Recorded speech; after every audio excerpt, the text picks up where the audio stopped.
Coming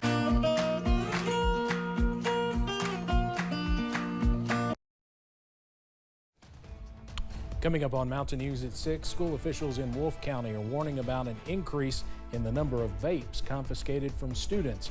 Why you should be concerned coming up. And a paramedic was one of 5 people injured when an ambulance and pickup truck collide. And fall weather is back as we head through this week, and it features plenty of sunshine. The breakdown on warming temperatures on the way as Mountain News at 6 starts right now. Dedicated to Eastern and Southern Kentucky, this is WYMT Mountain News at 6. A school district in our region is sounding the alarm on vapes in its schools. As WYMT's Dakota Makris explains, district staff say they want to educate students and parents on the dangers and how easily students can become addicted.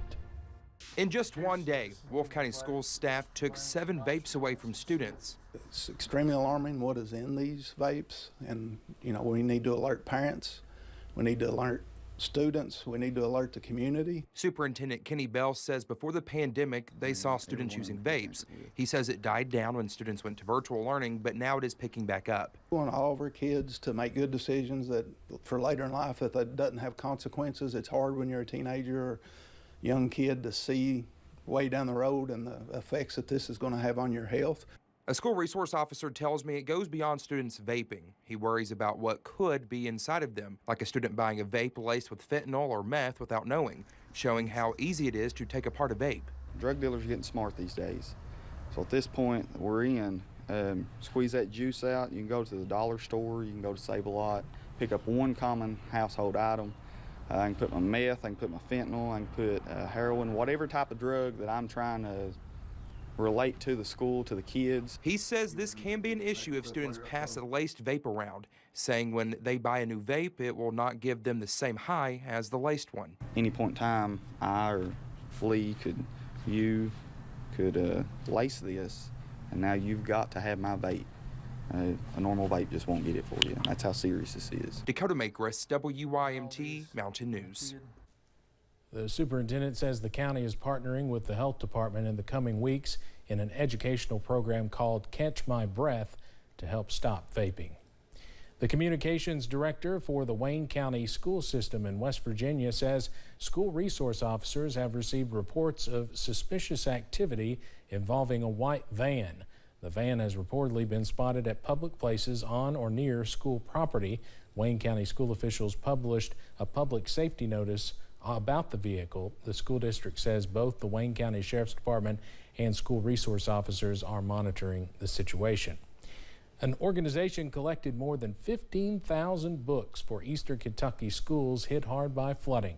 The International Book Project's book drive's goal was to collect 5,000 books, and they far exceeded that. The books will fill the library at Hindman Elementary School in Knott County. The extra will go to Hindman Settlement School and a second elementary school. Right now, Kentucky Emergency Management is holding a meeting in Letcher County.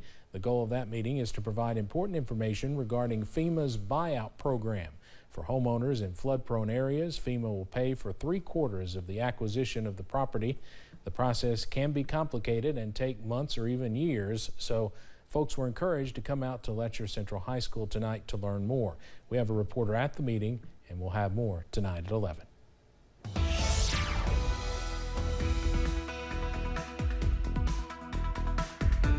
Well, clouds continue to work on out of the region as we head through tonight. It's actually pretty nice outside right now in many spots. However, some clouds do remain. Not necessarily the case here in Perry County. Buffalo Mountain in southern Perry County. A look right now, 61 the current reading.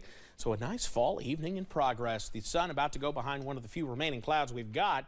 Down in Whitesburg, though, it remains on the overcast side. Temperatures there in the 50s, like many of our stations, still in the 50s there along the Kentucky-Virginia border.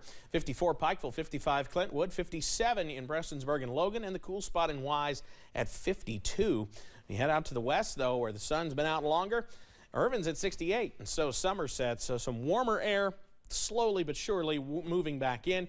You see what's left of those clouds finally pushing out of the region as we head through the evening hours. So For tonight, down into the 40s. Clouds on the clearing, clouds will be clearing, continue to do so, and with some patchy fog possible. I think some of us even get in the upper 30s. Details, though, on when we return to some warmer air coming up in just a few minutes. Steve? Evan, thank you. A Southern Kentucky paramedic suffered serious injuries when the ambulance she was in collided with a pickup truck during a run. She was among 5 people hurt in a crash at a busy Monticello intersection in Wayne County.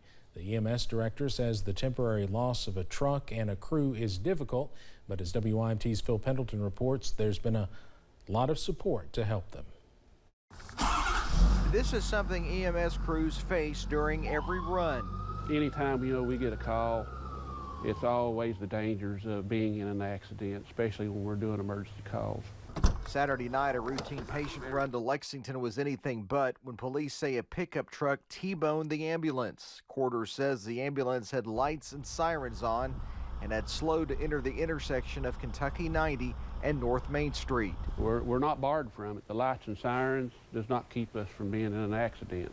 All 3 in the ambulance, the driver, patient, and paramedic, were hurt. The paramedic suffered a broken vertebrae and a brain bleed, but is now stable. I hope she continues to do this line of work, but you never know. Crashes involving ambulances have been common in the state of Kentucky. According to state police statistics, there were 1,200 both last year and the year before that involving emergency vehicles. In fact, Wayne County had this exact same thing happen about 10 years ago to this ambulance. The crash has Wayne County EMS down a crew and a truck at a time when replacing a truck is difficult and expensive. Used to, we could do an ambulance remount, which is putting the box onto a new chassis and refurbishing the box for around $90,000. Within the last couple of years, that has gone up tremendously to $200,000. Porter says the crash has them down, but surrounding agencies have stepped up to help. In Wayne County, Phil Pendleton, WYMT Mountain News. Both the driver of the truck that collided with the ambulance and a passenger were taken to a local hospital for treatment.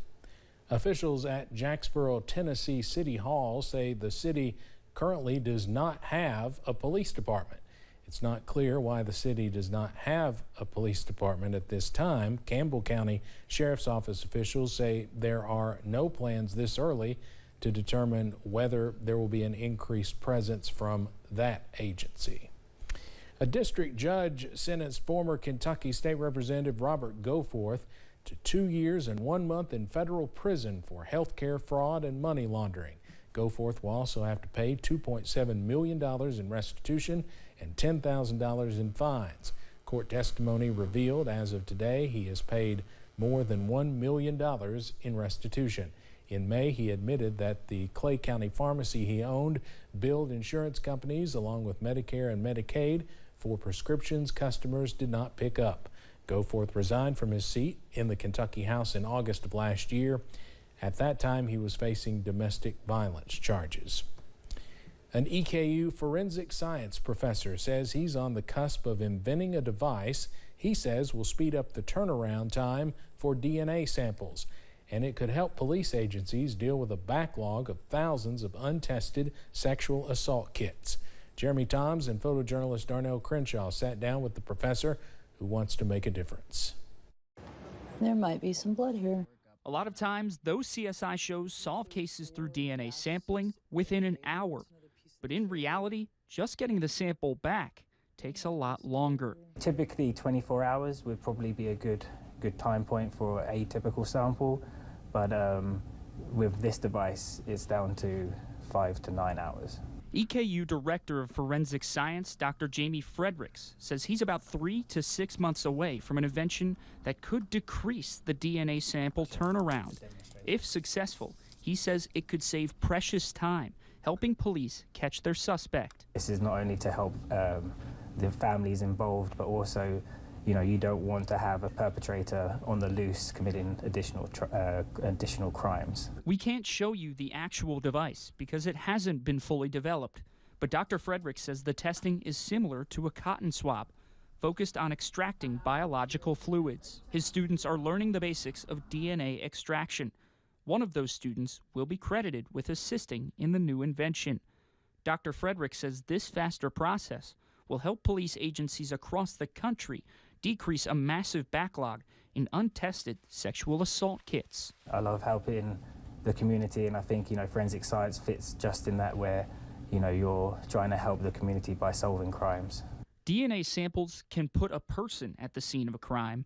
Dr. Fredericks hopes he can put the pieces to the crime puzzle faster. In Richmond, Jeremy Toms, WKYT. Dr. Fredericks says his next project will focus on extracting touch DNA like skin cells. Fredericks worked with CSI in South Africa before working at UK. Well, coming up, some beautiful sunshine on the way as we run through this week, and temperatures on the way up as well. Details plus. Calling all sweet lovers, Corbin's Dessert Week is underway. We'll show you some of the decadent concoctions created by local businesses. And SOAR will be landing in Pikeville later this month, what you can expect to see at the upcoming SOAR Summit.